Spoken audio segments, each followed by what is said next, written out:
तर आज माऊलीची आणि संत तुकाराम महाराजांची पालखी आली होती पुण्यामध्ये. तर आम्ही आलो होतो इथं डेक्कन कॉर्नरला. तर हे जी समोर आहे ही संत तुकाराम महाराजांची पालखी आहे.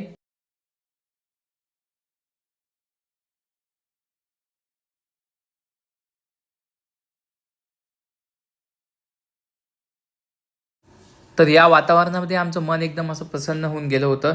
इथं सर्व जोरजोरात घोषणा देत होत्या. त्याच्यानंतर टाळ मृदुंगाचा आवाज आणि इथं खूप सारे लोक जे माऊली आहेत, वारकरी लोक आहेत, त्यांना वाटप करत होते. जसं कोणी ब्लँकेट देत होतं, कोणी प्रसाद देत होतं.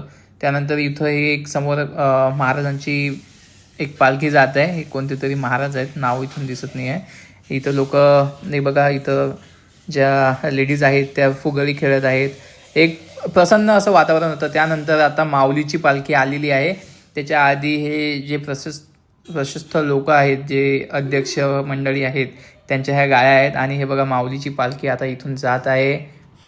तर हे पालखीमधून प्रसाद म्हणून बिस्किटचे पॅकेट वाटत होते. तर त्याच्यातलं एक पॅकेट आम्हाला पण भेटलं होतं. मग पालखीचं दर्शन झाल्यानंतर आम्ही निघालो. परत जाता जाता दिसलं आपल्याला आपल्या शेगाव कचोरीचं दुकान.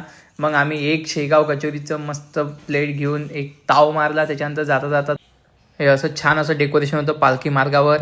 मग दुसऱ्या दिवशी माझ्या ऑफिसमध्ये हा एक छोटासा असा इव्हेंट होता. मग तो आम्ही अटेंड केला. मग दुसऱ्या दिवशी सकाळी आम्ही गेलो मारुंजी हिल्सला, हिंजेवळीच्या जवळ.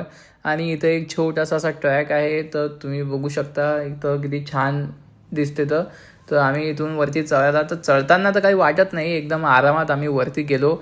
मग हा वरती गेल्यानंतरचा एकदम मस्त नजारा आहे. एकदम थंडगार हवा येते इथून. हे पूर्ण हिंजेवाडीचा एरिया, बालेवाडी, बाणेर इथून पूर्ण क्लिअर दिसते. त्याच्यानंतर इकडे एक सोसायटी आहे.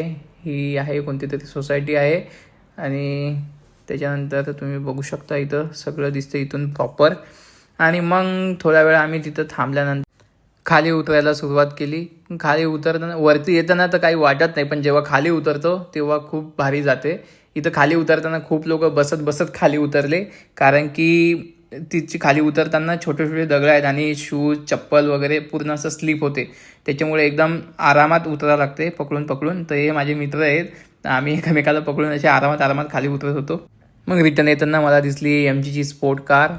आणि आज माझा नवरा माझ्यासाठी बनवत होता हॉट चॉकलेट विथ ब्राउनी. आणि त्यासाठी त्याने यूज केलं होतं क्रिस्पिलो, जिथं की तुम्ही कॅडबरी वगैरे यूज करून बनवू शकला असता. असो, छान झालं होतं हे. आम्ही असं वेगळं वेगळं खात होतो, तर छान लागत होतं. तर मग गाईज आज मी ऑर्डर केलं होतं ॲवॅकाडो. तर याच्या आधी तर मी कधी हे नाव बी नव्हतं ऐकलं, पण आता म्हटलं चला सगळे ऑर्डर करून राहिले, पाहू आपण कसं आहे तो ऑर्डर करून. मग आम्ही ॲवॅकाडो ऑर्डर केला. मग त्याला एकदम ॲस्थेटिक पद्धतीनं असं कट केलं, त्याच्यातली ती बी बाहेर काढली आणि थोडं याला स्मॅश केलं. स्मॅश करताना तर काहीच वापर चम्मच होत नव्हतं. मग आपला रामबाण उपाय आलू स्मॅश करतो ते यंत्र घेतलं. 3-4 यंत्र यूज करून मी इथे स्मॅश केलं याला प्रॉपरली. मग ते झाल्यानंतर आता हे कसं खा मग ते, तर मी ते थोडंसं तसंच खाऊन बघितलं. तर त्याची टेस्ट एकदम टेस्टलेस लागली. एकदम असं टेस्टलेस, म्हणजे सांगू पण शकत नाही त्याची टेस्ट कशी आहे. आता मग 2-3 व्हिडिओ बघितले की बायला कसं खावं लागते. मग लोक त्याच्यामध्ये टोमॅटो कापून टाकत होते, ओनियन टाकत होते, त्याच्यानंतर काय थोडीशी ती लाल मिर्च पावडर टाकत होते. हे सगळं मग मी थोडं घेतलं आणि कट केलं आणि त्याच्यानंतर सर्व त्याच्यामध्ये घालून त्याला प्रॉपर मिक्स केलं. आणि कॅपॅचिनो पण टाकलं, त्याच्यानंतर चिली फ्लेक्स टाकले, थोडं नमक टाकलं. आणि अशा प्रकारे इथं आपली ॲवॅकाडोची चटणी बनवून रेडी झाली. मग त्याला टोस्ट, जी ब्रेड आहे त्या ब्रेडला लावून खावं लागते. मग ते ब्रेड थोडे रोस्ट करून त्याला लावली, ते सँडविचसारखं बनवून त्याची टेस्ट एकदम बेस्ट लागत होती. आणि मग त्यानंतर गाडी घेतल्याबरोबर आम्ही निघालो अक्कलकोटसाठी. सो आत्ता त्या दिवशी म्हणजे काल रात्री आम्ही इथे पोहोचलो होतो. सो आत्ता सकाळी आम्ही तिकडेच राहिलो होतो आणि आता सकाळी आम्ही मंदिराकडे निघतोय. सो इकडे बघू शकता आज थोडी गर्दीच आहे, कारण आज संडे आहे. सो इकडे आम्ही मागच्या वेळेस आलो होतो, तिकडे इथे आम्ही जेवण केलं होतं. सो प्रसाद तिकडे सुरू होता तेव्हा. पण आत्ता आम्ही खूप सकाळी आलो आहे, 7-8 वाजलेत आत्ता.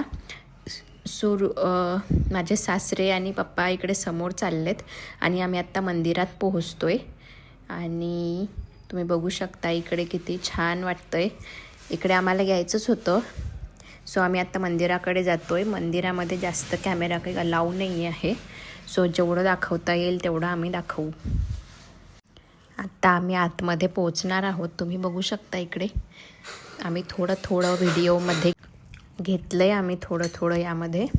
सो इकडे बघू शकता तुम्ही आतमध्ये अशा प्रकारे हे छान असं मंदिर आहे अक्कलकोटमध्ये. इकडे आल्यानंतर तुम्हाला वटवृक्षाचं दर्शन होईल. मोठं असं वटवृक्ष आहे, पण इकडनं बाहेर गेल्यानंतर त्याचं छान दर्शन होतं. सो आम्ही इकडे आतमध्ये आता दर्शन घेतो. इकडे आता जास्त गर्दी नव्हती, कारण आम्ही एकदम सकाळी इकडे आलो आहे 7-8 वाजता. तरी बघू शकता हे वटवृक्ष आहे, याचं पण आम्ही छान दर्शन घेतलं. आणि आत्ता आम्हाला लगेचच इकडनं बाहेर पडून आम्हाला जायचं आहे पंढरपूरला. हे इकडे जे रुद्राक्षाने जे बनवलेला फोटो होता तो होता तिकडे. इकडे हे मूर्ती जी बाहेर आहे ती आहे. आणि इकडे बघू शकता इकडे बाहेर पडल्यानंतर एक छोटंसं गार्डन पण आहे. तुम्हाला थोडा टाईम स्पेंड करायचा असेल तर तिकडे तुम्ही करू शकता. त्या गार्डनच्या बाहेरच तुम्हाला एक तुळजाभवानीचं मंदिर लागेल. आम्ही आता तुळजापूरला नाही जाऊ शकत, म्हणून आम्ही इथं छान असं दर्शन घेतलं. इकडे तिकडे मंदिरामध्ये पूजाच चालू होती एवढ्या सकाळी. तिकडे आम्ही पोहोचलो होतो तेव्हा. आणि आत्ता आम्ही इकडे पंढरपूरला मस्त पोहोचलो आहे. आत्ता 12च वाजतात. सो इकडे बघू शकता तुम्ही चंद्रभागेला छान असं पाणी आहे. आणि एकादशी होऊन 5 ते 6 दिवस झालेत, त्याच्यामुळे गर्दी तशीच आहे थोडीफार गर्दी, जास्त नाही आहे पण. सो हे इकडे मंदिर आहे. मी पहिल्यांदाच पंढरपूरला आली आहे. अक्कलकोटला तरी मी एकदा जाऊन आलेले. आणि हे मंदिर आहे, खूप जुनं मंदिर आहे हे. आतमध्ये सुद्धा खूप छान आहे. आणि आत्ता आम्ही आधी चंद्रभागेत जाणार आहोत. तिकडे पाय वगैरे धुवून मग मंदिरात येणार आहोत. सो इकडे हे 2 मंदिरं आहे. इकडे पाण्याच्या आतमध्ये पुंडलिकाचं मंदिर आहे हे. सो जेव्हा पाणी कमी असत असेल तेव्हा बहुतेक जाता येत असेल आतमध्ये. सो इकडे बघू शकता तुम्ही इकडे नाव लागलेल्या आहेत. तुम्हाला जर एखादी राईड करायची असेल तर तुम्ही करू शकता. मस्त वाटत होतं इकडे, पहिल्यांदाच आली आहे मी. आणि मग इकडनं आम्ही आता मंदिरात जाणार आहोत. हे मंदिर आहे. आणि इकडे आतमध्ये अजिबातच कॅमेरा आणि फोनसुद्धा अलाऊ नाही आहे.